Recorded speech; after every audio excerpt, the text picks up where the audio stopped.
अब कौन कौन बच गए, एन और टाउ। तो किसी चालक का विशिष्ट प्रतिरोध किस पर निर्भर करता है, तो किसी चालक का विशिष्ट प्रतिरोध उसके प्रति एकांक आयतन में उपस्थित मुक्त इलेक्ट्रॉनों की संख्या पर निर्भर करता है।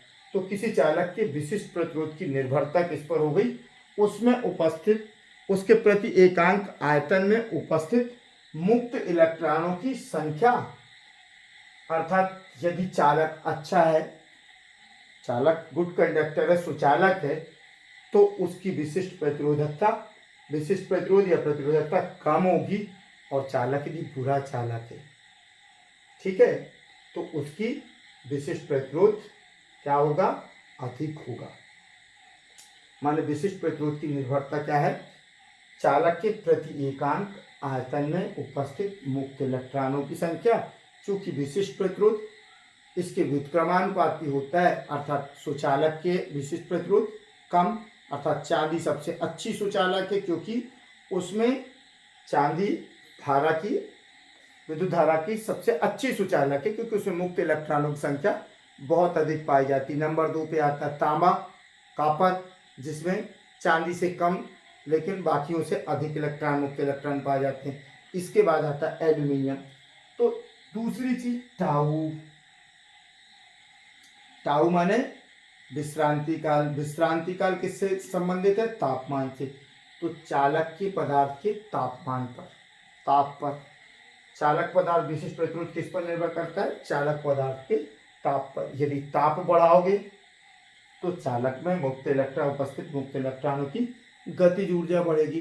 गतिज ऊर्जा बढ़ेगी तो वेग बढ़ेगा, वेग बढ़ेगा तो दो टक्करों के बीच का समय अंतराल, औसत समय अंतराल कम होगा। जब वेग बढ़ा दोगे तो दो लगातार टक्करों के बीच का औसत समय अंतराल कम होगा। औसत समय अंतराल कम होगा तो क्या होगा, टाउ कम होगा। जब टाउ कम होगा तो क्या होगा, रो प्रोपोर्शनल टू विशिष्ट प्रतिरोध टाउ का व्युत्क्रमानुपाती है। अर्थात व्युत्क्रमानुपाती का मतलब उल्टा, टाउ के मान में कमी आई तो रो के मान में बढ़ोतरी हो गई, अर्थात विशिष्ट प्रतिरोध बढ़ जाएगा। तो ये हो गई ये। अब रो की यूनिट क्या होगी, तो यहाँ पर रो की यूनिट भी ओम मीटर मैंने बता चुका हूँ, विमीय सूत्र भी बता चुका। अब हम आते हैं एक और उस पे, चालकता पे। चालकता क्या होती है वो बता देता हूं तुम लोगों को। अभी जो हम बात कर रहे थे प्रतिरोध, प्रतिरोध क्या करता है कि हमें चालक का अवगुण बताता है। प्रतिरोध क्या है, चालक का अवगुण है।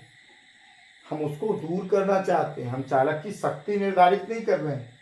प्रतिरोध, भाई कोई तुम्हारा रास्ता रोके, कोई बाधा डाले, तुम अच्छा तो कहोगे नहीं, ऐसा तो नहीं चाहते कि तुम निकलो तुम्हारा रोज रास्ता रोक ले कोई, तो वो अवरोध है, वो तुम्हारी दिक्कत है। तो इसका विपरीत क्या होता है कि कोई रास्ता ना रोके, चालकता। तो किसी चालक की चालकता, किसी प्रतिरोध के व्युत्क्रमानुपाती पथ को किसी चालक की चालकता कहते हैं। किसी चालक के प्रतिलोम को, किसी चालक के प्रतिलोम को उस चालक की चालकता कहते हैं, जिसे कि जी से व्यक्त करते हैं। चालकता को जी से व्यक्त करते हैं। जी इज इक्वल टू 1/r। किसी चालक के प्रतिरोध के व्युत्क्रमानुपाती पथ को उस चालक की चालकता कहते हैं। और चालकता किसी चालक में आवेश के प्रवाह की सुगमता को दर्शाती है। किसी चालक में आवेश के प्रवाह की सुगमता या उसके आवेश प्रवाह की शक्ति को दर्शाने के लिए जिस पद का उपयोग किया जाता है उसे चालकता कहते हैं। किसी चालक के उस गुण को जो उसमें धारा प्रवाह की सुगमता को या धारा प्रवाह को परिभाषित करता है, धारा प्रवाह को की शक्ति को दर्शाता है, उस भौतिक पद को चालकता कहते हैं। और चालकता किसी चालक के प्रतिरोध के व्युत्क्रमानुपाती होती है। चालकता किसी चालक के प्रतिरोध की व्युत्क्रमानुपाती होती है और या प्रतिलोम होती है, इसे जी से व्यक्त करते हैं और जी इज इक्वल टू 1/r हो गया, माने चालकता बराबर 1/r। अब इसमें एक चीज देखो कि इसकी चालकता की इकाई क्या हो जाएगी, आर की ओम है, तो ये हो गई ओम इनवर्स। क्या हो गई, प्रति ओम या ओम इनवर्स, इसको क्या पढ़ेंगे, प्रति ओम या ओम इनवर्स। और इसी का एक और है साइमन, ये वैज्ञानिक का नाम है जिसके नाम पर चालकता को की इकाई साइमन भी कही जाती है। एक साइमन बराबर प्रति ओम, एक साइमन बराबर प्रति ओम। अब इसका विमीय सूत्र बोलो, यूनिट बता दिया मैंने, विमीय सूत्र इसका इनवर्स कर देना, आर का भी हमने पढ़े थे, तो आर के लिए जो आया था उसको घातें नेगेटिव को पॉजिटिव और पॉजिटिव को नेगेटिव कर देना। अब इसके अलावा एक और पद आता है सिग्मा, विशिष्ट चालकता 1/2। ठीक है, किसी चालक के, अब यदि पूरे परिभाषित करना चाहो तो कर सकते हो, किसी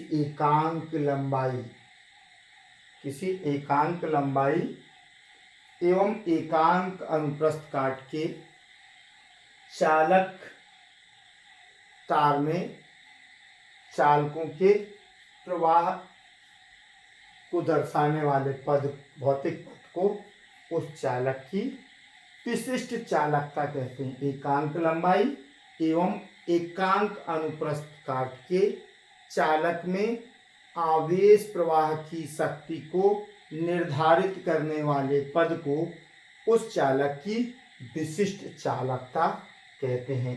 इसे सिग्मा से व्यक्त करते हैं और इसका मान विशिष्ट प्रतिरोध के प्रतिलोम के बराबर होता है। इसका मान विशिष्ट प्रतिरोध के प्रतिलोम के बराबर होता है। Sigma is equal to 1/ρ। और इसकी इकाई क्या हो जाएगी विशिष्ट चालकता की, रो की इकाई हमने क्या निकाली थी विशिष्ट प्रतिरोध की, ओम मीटर। तो क्या हो जाएगी, प्रति ओम मीटर, प्रति ओम मीटर, अर्थात ओम इनवर्स मीटर इनवर्स मतलब प्रति ओम मीटर। तो सिग्मा की इकाई प्रति ओम मीटर और इसका विमीय सूत्र भी, पूरे माइनस को प्लस, प्लस को माइनस कर दोगे तो क्या मिल जाएगा, विमीय सूत्र सिग्मा इक्वल टू 1/ρ। अब मिनिएचर फॉर्म है ये बड़ा अच्छा क्वेश्चन है, आने की स्थिति में भी है, इस साल के लिए बहुत मोस्ट आईएमपी है।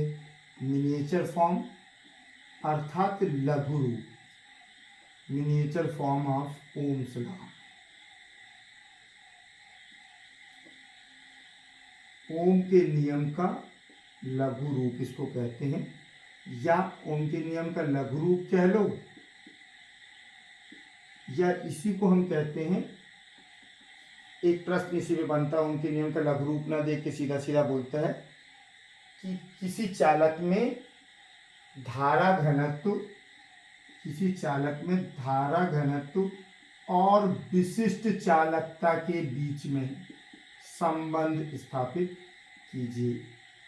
किसी चालक में धारा घनत्व और विशिष्ट चालकता के मध्य संबंध स्थापित कीजिए। अब ये इसमें एकमात्र सूत्र आपको याद रखना है, कौन सा, विशिष्ट चालकता विशिष्ट प्रतिरोध की उल्ट बने प्रतिलोम होती है और रो बराबर होता है R इंटू A/L, यही होता है ना, rho is equal to R into A/L। तो धारा घनत्व और विशिष्ट चालकता में संबंध स्थापित कर देंगे। अब तुम देख रहे हो इसमें कौन कौन से पद है, प्रतिरोध है, चालक का प्रतिरोध, चालक का अनुप्रस्थ काट का क्षेत्रफल और चालक की लंबाई L। बस अपने को यही लिखना है। माना कि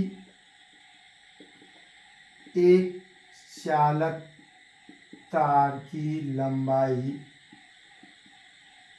L व अनुप्रस्थ काट का क्षेत्रफल, अनुप्रस्थ काट का क्षेत्रफल A है, कितना है, A है। यदि चालक तार का प्रतिरोध R हो, यदि चालक तार का प्रतिरोध R हो तो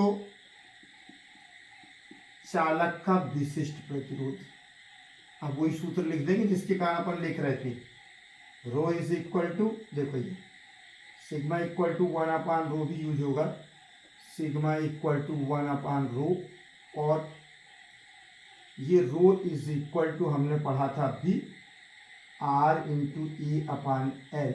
अब क्या होता है कि जब हम थ्योरी जो लिखते हैं, थ्योरी में और कुछ नहीं होता, जिन पदों को हमने परिभाषित किया, अब हम चालक तार लेंगे तो चालक तार कितना लंबा था, उसकी मोटाई कितनी थी, उसका कुल प्रतिरोध जब तक नहीं मालूम हो विशिष्ट प्रतिरोध नहीं ज्ञात कर सकते।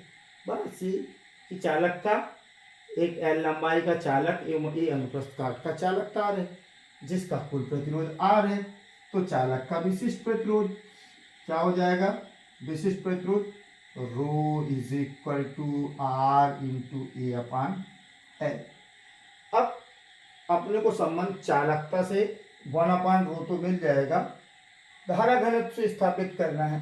धारा घनत्व में आता है धारा, तो ओम के नियम से हमने लिखा R is equal to V/I।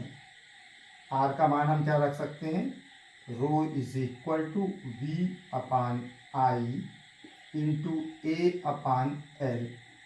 अब I/A क्या होता है, धारा घनत्व होता है, इसको थोड़ा सा V/L होल अपान, और ये I और इसके नीचे हमने कर दिया अपान E, V/L, ये V/L और ये I/A।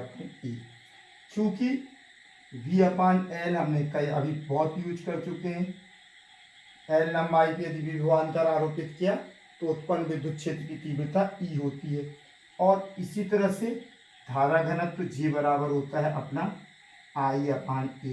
तो V/L को हमने लिख दिया E और इसको लिख दिया धारा घनत्व G। तो अपने को क्या मिल गया, ये अपने को मिल गया रो इज इक्वल टू E/J। अब हम इसका क्रिया गुणा करते हैं तो J बराबर E/रो हो गया, क्योंकि 1/रो इज इक्वल टू सिग्मा, 1/, विशिष्ट प्रतिरोध या प्रतिरोधकता बराबर विशिष्ट चालकता, और ये हमने यहाँ पर J is equal to E into sigma लिख दिए। यही क्या है, J धारा घनत्व और विशिष्ट चालकता के बीच संबंध, और इसी का दूसरा नाम है क्या, लघु रूप, ओम के नियम का लघु रूप। तो ये पूरा लेक्चर प्रतिरोध पे यही खत्म कर रहा हूँ। अब अपन पढ़ेंगे प्रतिरोध पर ताप का प्रभाव, और उसके बाद पढ़ेंगे किसको, प्रतिरोध पर ताप के प्रभाव के बाद प्रतिरोधों के संयोजन को। ठीक है, तो धन्यवाद वीडियो देखने के लिए, मुझ पर एहसान करने के लिए बेटा। ठीक, ओके।